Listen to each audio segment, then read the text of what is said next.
Can you hear me? Yes. Okay.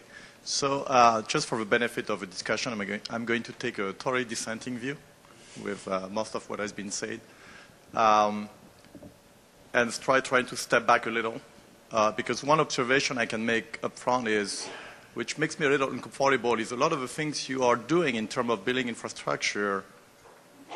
I understand why you need it for your own work, but it is actually not that different from what we at IBM or HP and elsewhere are doing. And so it begs a question about, then why are you doing it?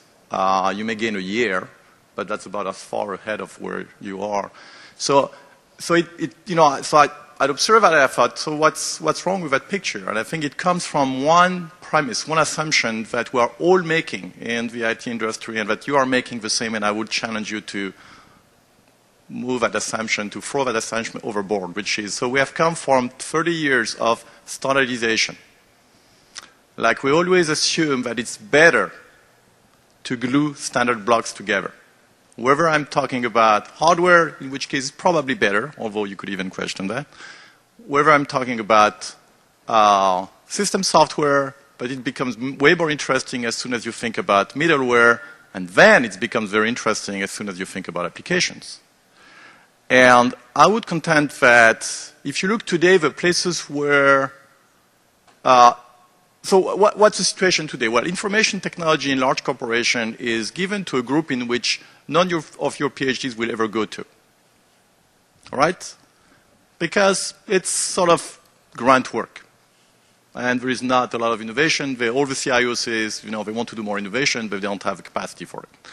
So we have these large groups of people, gluing things together, and they have been sort of brainwashed to think that, the more standard, you are never going to lose your job if you pick a standard against, a homegrown thing. Which, again, the past 30 years, economics showed that was a good reasoning. But now I think we are at a different stage. Okay, we are at a service economy. And so what is a service? And I would like, again, to contrast, so services science, there is one part of it, which is what IBM Global Services talk to you about and what, HP Services talk to you about. But I would want you to look at another part of it, which is Amazon is a service company. Google is a service company.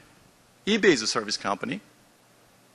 Time Magazine is a service company. And, I could go on. And those are very interesting service companies. Maybe those are more the representation of the future than, what we do to help IT people do their job. And so if you take that, I think one interesting question is, what have those people done? Amazon, what have they done? I think they understand their application better, and they don't give their application implementation, they don't keep them away from their critical business needs. So in other words, they don't really farm it to some average IT organization. I think, Google is less transparent, but for the little they have published, you could say the same. And you could argue eBay, you have connections there, many of us have, they have done the same. So it begs a question, which is, could you think about your needs, whether it's computational biology, whether it's health science, and so on, in that light, and say, what is it that needs to be done so that you have the most efficient delivery of that application? And then start from the top there. At some point, you will do a lot of custom work, probably. Not at the network and, hardware pieces, but higher. Maybe that will be progress. Maybe you'll teach us something there. You are too much assuming gluing standard blocks is the right thing to do. And I don't know if it's the case anymore. I've known that for 30 years, but I don't know anymore. The economics showed it's not working. Really. I mean, they are good for now, but 10 years from now, which is when your students are going to come out, I don't know. So that's my controversial statement. Is this on? I'll take a stab at trying to answer that question, at least from the high-performance computing side of it. There are many cases where, in fact, we do try to use standard off-the-shelf kind of software components or hardware components, but it's usually a matter of scale. The types of problems that we're trying to address many times just can't be solved by standard software or hardware. Let me give you two examples. If I'm trying to solve a very large system of linear equations, yes, I know there's software out there, and in many cases it can be used. But for the very large systems, so think the cosmic microwave background radiation example I gave you with 75 billion observations and somewhere on the order of about 100 million some odd systems of linear equations, it's very difficult to find off-the-shelf software to solve that in an efficient manner. So we have to develop our own techniques for that. A second example is, let's suppose I now do a simulation, I have a terabyte's worth of data, and I'm trying to understand something about that process. So I try to do a query on the data sets, or data sets I should say, because usually we have hundreds of thousands of these files. If you take a look at things like some standard query database techniques from, say, a famous company here in the Bay Area, starts with the letter O, they don't work well for those types of data sets because they're too large and too complicated. There's too many attributes in the data sets. So we've had to develop our own techniques for trying to take a look at those types of data sets. And I can give you other examples. So the point is that where we can, of course we'll try to use whatever's out there because it's a lot faster. It really is a point of just trying to get things done as quickly as possible because we're trying to push the envelope of a lot of these types of things. So it's really a matter of scale is the way I would answer the question.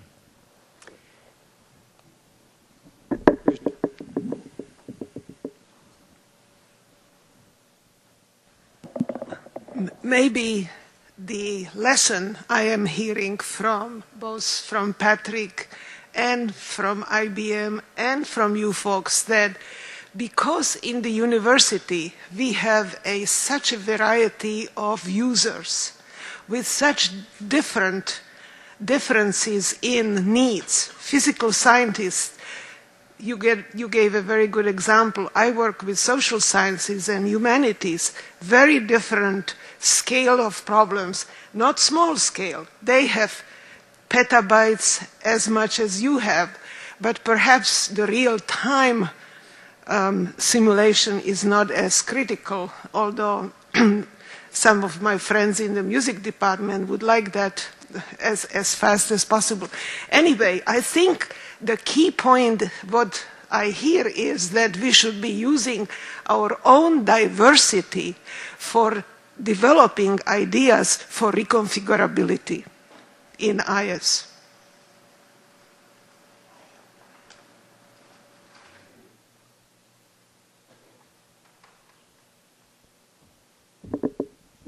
Try a brief response to Kathy and Patrick's question. I think it is an interesting question. Why are we having this panel? Why are we having this discussion? I think Kathy put her finger on that.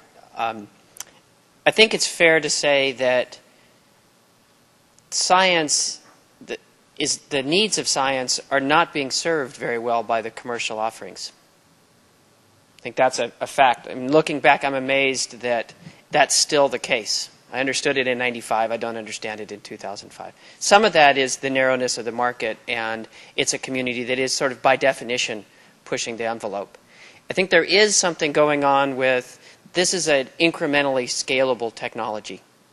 That's its strength.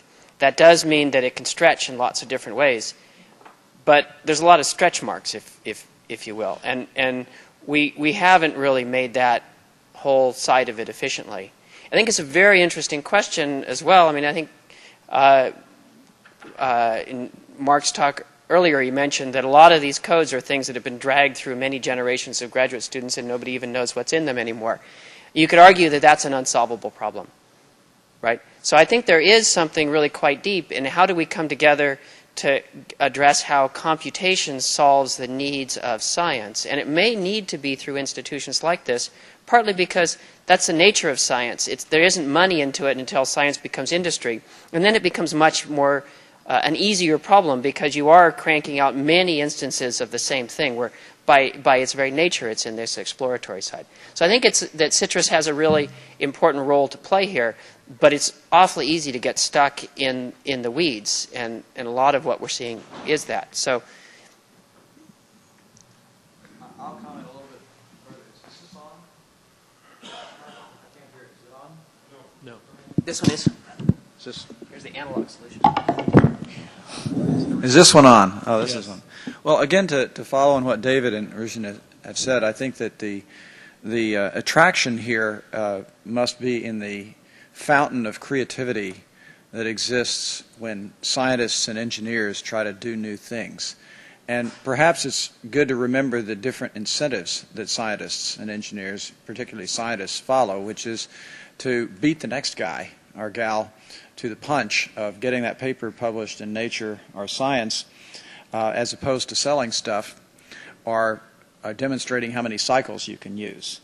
The variety of applications across the science and engineering disciplines is just astonishing. And scientists and engineers in academia, and particularly graduate students, are inherently skeptical of using off-the-shelf software technologies because they always want to do better than what other people can do. They don't want to duplicate what other people can do. And even though you could argue that, you know, what we'd hoped for, I think, with many issues in framework computing and so forth, is that you can patch together off-the-shelf pieces and save yourself a lot of time. That's only worked to a certain extent because most scientists want to be able to get inside the box and tweak it and do creative things and push the envelope. And I think it's that pushing of the envelope across the board that makes scientists and engineers your ideal test bed for all sorts of configurations of technology. And again, I'm thinking back to the days when we started introducing parallel computers and we had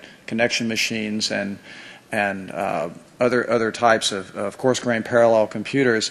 And in time, these things have shaken themselves out, often at national laboratories, in terms of scientists and engineers voting with their feet about what actually works and not going out and doing a market test. And so I think that different incentive structure and the kind of free-for-all that you have in a major academic community like Berkeley or many other fine universities has got to be seen as a driving edge. I think it's a relatively cheap way for industry to get their stuff tested and get ideas tested. I'm hearing a mixed message. I'm hearing that you're using 20-year-old Fortran, and I'm hearing that you're pushing the limits of distributed computing. So You're hearing right. You're hearing right. That is that people want to get the job done as quickly as possible in science, regardless of what tools you put in front of them. They're not driven by the same incentives that Cisco has. Hearing that are pushing, some groups push the edge, some on one part of the technology and use old parts in other ones, depending on where they can innovate. And so if you have the ability to innovate and do better science because it's working on one part, that's where you put your efforts. And that's what we've seen. So, I think this is also an argument for an interdisciplinary project of this nature, that, you know, these 10,000 lines of Fortran code that, you know, that can never be rewritten, might take a well-trained computational scientist, less than a year to replace, and in a much better, framework. So I think that it's easy if you have people who are educated in very disjoint communities to believe that they can't change something, whereas if there's more mixture, then I think maybe things can be changed. But that's a side point, which is a lot of this complexity comes from having to write around legacy, which we then later call standards. Advances of finding standards. Standards are built on a lot of legacy.